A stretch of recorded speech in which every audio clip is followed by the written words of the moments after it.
बिस्मिल्लाहिर्रहमानिर्रहीम। अस्सलाम वालेकुम। कभी सोचा है कि इस वसीओ अरीज कायनात में हमारा यानी इंसान का मुकाम क्या है? क्या ये कायनात हमारी दोस्त है, दुश्मन, या इसे हमारी कोई परवाह ही नहीं? आज की गुफ्तगू में हम इसी गहरे और बुनियादी सवाल का जवाब कुरान की रोशनी में तलाश करने की कोशिश करेंगे। अच्छा, तो हमारी इस सारी गुफ्तगू का माखिज़ क्या है? ये है अल्लामा गुलाम अहमद परवेज़ साहब की मशहूर किताब इस्लाम अ चैलेंज टू रिलिजन। हम इसके 18वें बाब, जिसका उन्वान इंसान और उसका माहौल है, उसके दूसरे मौजू कुरान, इंसान और फितरत पर बात कर रहे हैं। तो आइए देखते हैं कि आज हम किन किन नुकात पर बात करेंगे। सबसे पहले इंसान और फितरत के ताल्लुक का तारुफ, फिर हम देखेंगे कि जदीद दुनिया में इस हवाले से दो बड़े नज़रियात कौन से हैं। उसके बाद हम कुरान के बिल्कुल मुनफरिद और हमाहंग नज़रिए को समझेंगे और ये जानेंगे कि इंसानियत का किरदार और तकदीर क्या है। और आखिर में एक बामकसद कायनात के तसव्वुर पर बात ख़त्म करेंगे। तो चलें शुरू करते हैं उस बुनियादी सवाल से जो हर सोचने वाले जहन में कभी ना कभी ज़रूर उठता है। आखिर इस कायनात में हमारा रिश्ता क्या है? हम यहाँ क्यों हैं? और ये जो कुछ भी हमारे इर्द गिर्द है, ये हमारे लिए क्या मायने रखता है? अब इससे पहले कि हम कुरान की तरफ आएं, ये समझना बहुत ज़रूरी है कि जदीद मगरबी फ़िक्र इस बारे में क्या कहती है। बुनियादी तौर पर दो बहुत ही मायूस को नज़रियात हैं जो सामने आते हैं। एक नज़रिया तो ये है कि फितरत यानी नेचर हमारी दुश्मन है, एक ऐसी ताकत जो इंसान को हर कदम पर शिकस्त देने में खुशी महसूस करती है। हार्डी और शोपनहार जैसे मुफक्करीन इसी सोच के हामी थे। दूसरा नज़रिया, जो खुद को ज़्यादा साइंसी कहता है, वो ये है कि फितरत को हमारी कोई परवाह ही नहीं है। वो तो बस एक बेजान बेहिस मशीन की तरह काम कर रही है। उसे इस बात से कोई गर्ज नहीं कि इंसान कामयाब हो या ना। इन दोनों तारीक और मायूस कुन नज़रियात के मुकाबले में कुरान एक तीसरा, एक बिल्कुल मुख्तलिफ, रोशन और उम्मीद से भरा रास्ता दिखाता है। कुरान एक ऐसी कायनात का तसव्वुर पेश करता है जो ना सिर्फ इंसान की दोस्त है बल्कि उसकी हमदर्द भी है। कुरान के मुताबिक फितरत इंसान के लिए बनाई गई है। ये इंसानी अक्ल को जवाब देती है, यानी जब इंसान तहकीक करता है तो फितरत अपने राज खोल देती है। ये इंसान की अखलाकी कोशिशों में उसकी मदद करती है। और ऐसा क्यों ना हो? आखिर इंसान और फितरत दोनों को एक ही हिकमत वाले और मेहरबान खुदा ने बनाया है, तो इनके दरमियान कोई बुनियादी लड़ाई या तजाद हो ही नहीं सकता।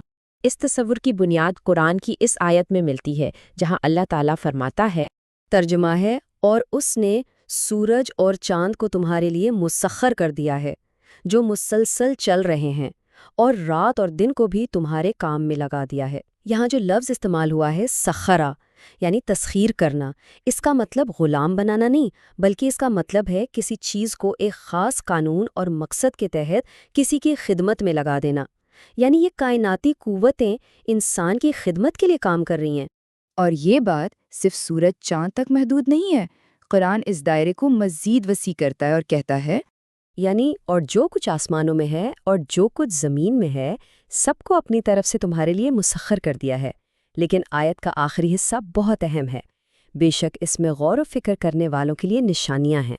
मतलब ये कायनात के ख़जाने उन लोगों के लिए हैं जो अपनी अक्ल इस्तेमाल करते हैं, जो तहकीक करते हैं और कायनात के राज़ों को समझने की कोशिश करते हैं। अच्छा, तो अगर ये सारी कायनात हमारे लिए बनाई गई है तो फिर हमारा काम क्या है? इस अजीम शान निज़ाम में इंसान का किरदार क्या है? कुरान के मुताबिक इंसान की तकदीर इस मादी दुनिया पर हुक्मरानी करना है। इस बात को कुरान एक बहुत ही ताकतवर तमसील, एक इस्तिआरे के ज़रिए समझाता है, और वो है मलाइका का आदम को सजदा करना।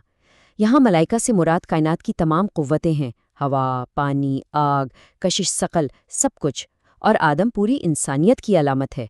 तो इस सजदे का मतलब ये है कि कायनात की तमाम क़ुव्वतें इल्म और अक्ल के ज़रिए इंसान के आगे झुक सकती हैं, उसके ताबे हो सकती। तो फिर नतीजा क्या निकला? इंसान की मंजिल दुनिया को छोड़कर जंगलों में निकल जाना नहीं, बल्कि साइंसी इल्म के ज़रिए फितरत की कुव्वतों को काबू में लाना है, ताकि वो अल्लाह के बनाए हुए मंसूबे की तकमील में इंसान की मदद करें। और अब हम आते हैं अपने आखिरी और शायद सबसे अहम नुक्ते की तरफ।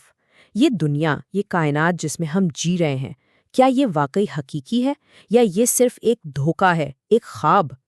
قرآن اس سوال کا جواب بالکل صاف اور واضح الفاظ میں دیتا ہے، اور ہم نے آسمان اور زمین اور جو کچھ ان کے درمیان ہے بیکار نہیں بنایا۔ یہ تو ان لوگوں کا گمان ہے جو سچائی کا انکار کرتے ہیں، یعنی یہ کائنات کوئی بے مقصد کھیل تماشا نہیں ہے۔ اس کے لیے قرآن ایک بہت ہی گہری اصطلاح استعمال کرتا ہے، حق۔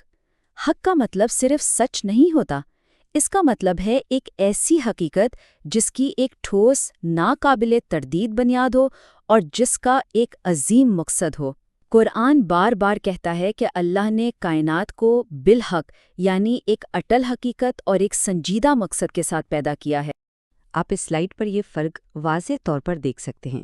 ایک طرف قرآن کا نظریہ ہے کہ کائنات حقیقی ہے، بامقصد ہے، دوسری طرف وہ فلسفے ہیں جو اسے مایا یعنی ایک دھوکہ، رام لیلا یعنی بھگوان کا کھیل یا برہما کا خواب کہتے ہیں۔ قرآن ان تمام تصورات کو مسترد کرتا ہے کیونکہ یہ زندگی کو بے معنی بنا دیتے ہیں۔ اس نقطے پر قرآن کا حتمی فیصلہ ان آیات میں سنیے، اور ہم نے آسمانوں اور زمین اور جو کچھ ان کے درمیان ہے کھیل تماشے کے لیے نہیں بنایا، ہم نے انہیں پیدا نہیں کیا مگر حق کے ساتھ۔ یہ ایک بہت سنجیدہ، بامقصد تخلیق ہے۔ تو آخر میں یہ سوال ہمارے سامنے آ کر کھڑا ہو جاتا ہے کہ اگر یہ کائنات حقیقی ہے، بامقصد ہے اور ہماری عقل کو جواب دینے کے لیے تیار ہے، تو پھر ہماری حتمی ذمہ داری کیا بنتی ہے؟ اسی سوچ کے ساتھ آج کی گفتگو یہیں ختم ہوتی ہے۔ اگلے موضوع کے ساتھ پھر حاضر ہوں گے۔ اللہ حافظ۔